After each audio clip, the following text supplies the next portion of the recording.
cái chôn đại ca cross mình chôn tí tại áp chôn và tôi sẽ làm ngọc này mà nó chia rút hiệp mà xuất mà các đồng bông này tí đồng bông với tí đồng bông sầm cam bị chia tại hỏi bàn tay bàn miền là cả và pi ở là co mà rạm liệt đâm mà ở cả này mình đấy cứ chỉ ở cả đấy mà lại chăm tí mà cái lá có đại chia bẩn lá này không trúng vào cam bị chia cứ hôm mình phải hỏi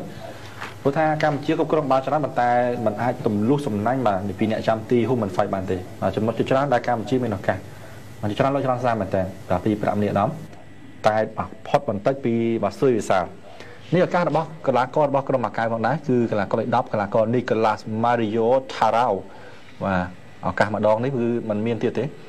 កម្ពុជា កាន់ តែ ច្រើន ទៅ ហើយ បាទ សុទ្ធ បុក តែ ម្ដង គឺ ខុន ឡាបូរវី ប្រា ជើង ឆ្វេង ឱកាស គាត់ អូស ទៅ ម្នាក់ ឯង ខាង ស្ដាំ មក ងាក មក ឆ្វេង សុទ្ធ បុក នឹង ពោះ របស់ អ្នក ចាក់ ខ្សែ ការពារ របស់ ម៉ាកាយ នេះ ក៏ ជា ឱកាស ដែរ មក សុទ្ធ ពី ចម្ងាយ របស់ ម៉ាកាយ មក ជា ឱកាស លើក ទី 2 ប៉ុន្តែវាបងវិញកម្ពុជាមានច្រើនមកដូចជាចំណុចត្រង់នេះបាទខូនឡាបូរវីសុទ្ធនៅរបាំងការពី12រូបជាបន្តទៀតនៅខូនឡាបូរវីនេះសុទ្ធចំណុចត្រង់នេះបាទផ្លានវិញសោកស្ដាយមែនតើបាទឱកាសនេះក៏ដូចគ្នាដែរបាទមកហើយម៉ាំងមកជើងខ្ចាយមកទៅលើតែម្ដងបាទប្រាក់មនីអាដាមបាទឱកាសមានច្រើនសម្រាប់ប្រាក់មនីអាដាមខូនឡាបូរវីហើយនិងវ៉ាគ្វីនទីនចំណុចត្រង់នេះគឺដួលប៉ុន្តែក៏មិនពិន័យដោយសារតែឱកាសចំណេញទៅហើយបើសិនជាចូលគឺនឹងអាចបាទសម្រាប់ក្របបញ្ចូលទីក្របទី1ទៅហើយ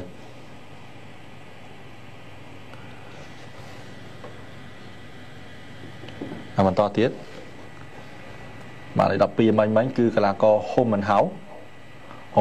បាទតែមកផុតក្បាលឱកាសសម្រាប់កម្ពុជាចំណុចត្រង់នេះ Quintin មកជើងនេះកោងមកក្បែរនៅមកគោទីបាទចាំទីជួយបានប៉ុន្តែក៏បានខុសពីគោលដៅដែរឥឡូវមើលស្ថិតិនៅការប្រកួតសម្រាប់ការប្រកួតវគ្គទី1ពេញតែម្ដងការស៊ុតបញ្ចូលទីគឺគ្មានការស៊ុតចំគោលដៅកម្ពុជាមានដល់ទៅ6លើកហើយមកការគឺអត់ទាន់មានឱកាសទេបាល់ជ្រុងសម្រាប់កម្ពុជាមាន7លើកហើយមកការគឺមាន3លើកកំហុសកម្ពុជាមានច្រើនដល់ទៅ8លើកនិងមកការ3លើកបាល់អកសាយគឺថាมันមានតទៅសោះតែម្ដងគឺប្រកបដោយល្អមែនទែនការប្រកួតហើយការគ្រប់គ្រងបាល់កម្ពុជាមានច្រើនដល់ទៅ 65% នៃការគ្រប់គ្រងបាល់ឯមកកៅគឺមានត្រឹមតែ 35% ទេរីឯការលឿងនិងការក្រហមក៏មិនទាន់មានដែរដោយសារតែក្រុមទាំងពីរកំពុងតែប្រកបនៅការប្រកួតដោយ fair play យើងនឹងរងចាំ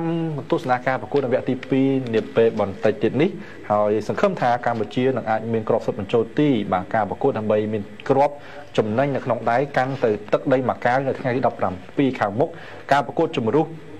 ជើងទី2បាទសម្រាប់កម្ពុជាបើសិនជាឈ្នះការប្រកួតនេះជាក់ស្ដែងជើងទី1និងជើងទី2មែននោះនឹងអាចឡើងទៅវគ្គ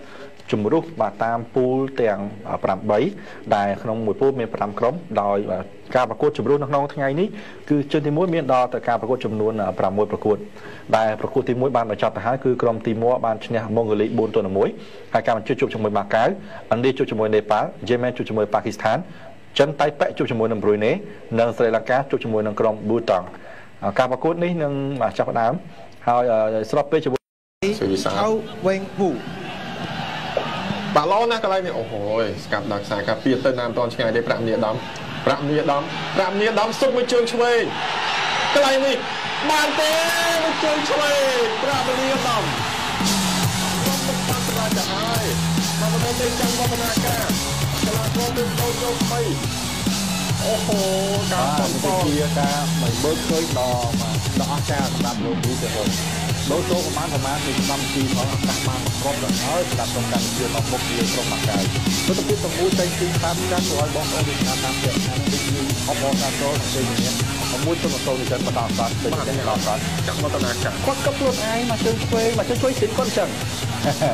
ជើងឆ្វេងស៊ីនគឺចឹងបាទកាច់កកេះកាច់កជើងអស់មែនទេមកទស្សនិកជនទៅលើតួហ្នឹងគឺថានេះសឹងតែលូតចុះមកដល់ចង់មកតំណាការគាត់រត់ទៅរកអ្នកគាំទ្ររបស់គាត់មកទៅខាងណាក៏បានដែរគាត់អ្នកគាំទ្ររបស់គាត់ទាំងអស់បាទមិនសុទ្ធបញ្ចូលទីបាទកន្លះកលលឿងកាហាំងចេញបាទពីគិចចំណុចនេះច័ន្ទវឌ្ឍនាការឬក៏ប្រាក់មនីអាដាមច័ន្ទវឌ្ឍនាការមួយជើងឆ្វេងប៉ះនៅមកគោលទីចូលទីទៅហើយច័ន្ទវឌ្ឍនាការចូលបានចាំ ពីរទៅក្នុងគិតត្រឹមនាទីទីបាទ80ទៅហើយបាទតែ1នាទីប៉ុន្មានមកកីឡាករច័ន្ទវឌ្ឍនាការមកផ្លែពីគ្រាប់ទៅដូរចូលទេនេះហើយរយៈពេលរបស់ក្រុមកម្ពុជាច័ន្ទវឌ្ឍនាការនាទី79ចង់ចូលបាត់ទៅហើយនេះគឺពីភាសាទៀតឡូកន្លែងនេះអូចាក់ស្លាប់ល្អមែនទេមកជឿខ្លួនអីពីទូរស័ព្ទដែរគិតត្រឹមនាទី80បាទវិចរឿយមួយប្រាវចៃកទេល្បិចខ្លួនឯងពេលអាំងដល់ទៅចេញអីយ៉ាអត់តន់ចេញទេអីយោបាទមិនពីបាទអូរត់មកបុកចូលទីតែម្ដងបាទខ្ញុំណាស់ហើយដែលអត់ចំមកបាល់ឥឡូវគឺ85នាទីលទ្ធផលកំពុងតែ2-0បាទអាកាសកន្លែងនេះអូហូយគ្រោះថ្នាក់មែនតើមក2នាក់បាទឥឡូវមកវិញហើយច័ន្ទវឌ្ឍនាការចោះជួយការពារដល់ក្រមមែនទេឥឡូវកំពុងញាក់ពីខ្សែការពារបាទសំទោសគឺសួយវិសាលទេបញ្ជូនចុះកណ្ដាលតែមួយក្បាលនេះអ្នកចាំទីអ៊ុំសេរីរត Super Save បាទចំតឡក់របស់អ៊ុំសេរីរតបាទហ្វៃកាត់ចូលកណ្ដាលឱកាសតាមក្បាលនេះ3-0បាទខុនឡាបូដាវីទីទី90មកមុនហើយបាទ3-0នៅក្នុងទឹកដីនៃកម្ពុជាស្តាប់ចាស់បាទដោយការរំពឹងទុករបស់អ្នកគ្រប់គ្រងនេះច្រើនមែន3-0មកទី90បូក4បុលាមួយនេះតែដល់តែទស្សនភាពយឺតម្ដងទៀតមកត្រង់នេះចង្វាក់នេះបែកមកក្បាលអូមិនហ្វាយយ៉ាងណាក្តីនៅតែមិនអាចចាប់បានគ្រាប់ចុងក្រោយរបស់កម្ពុជា3-0កម្ពុជាមានឱកាសសង្ឃឹមក្នុងការចូលនៅក្នុងការប្រកួតបាទគ្រប់បាទក្នុង8ក្រុមចុងក្រោយបាទឱកាសប្រកួត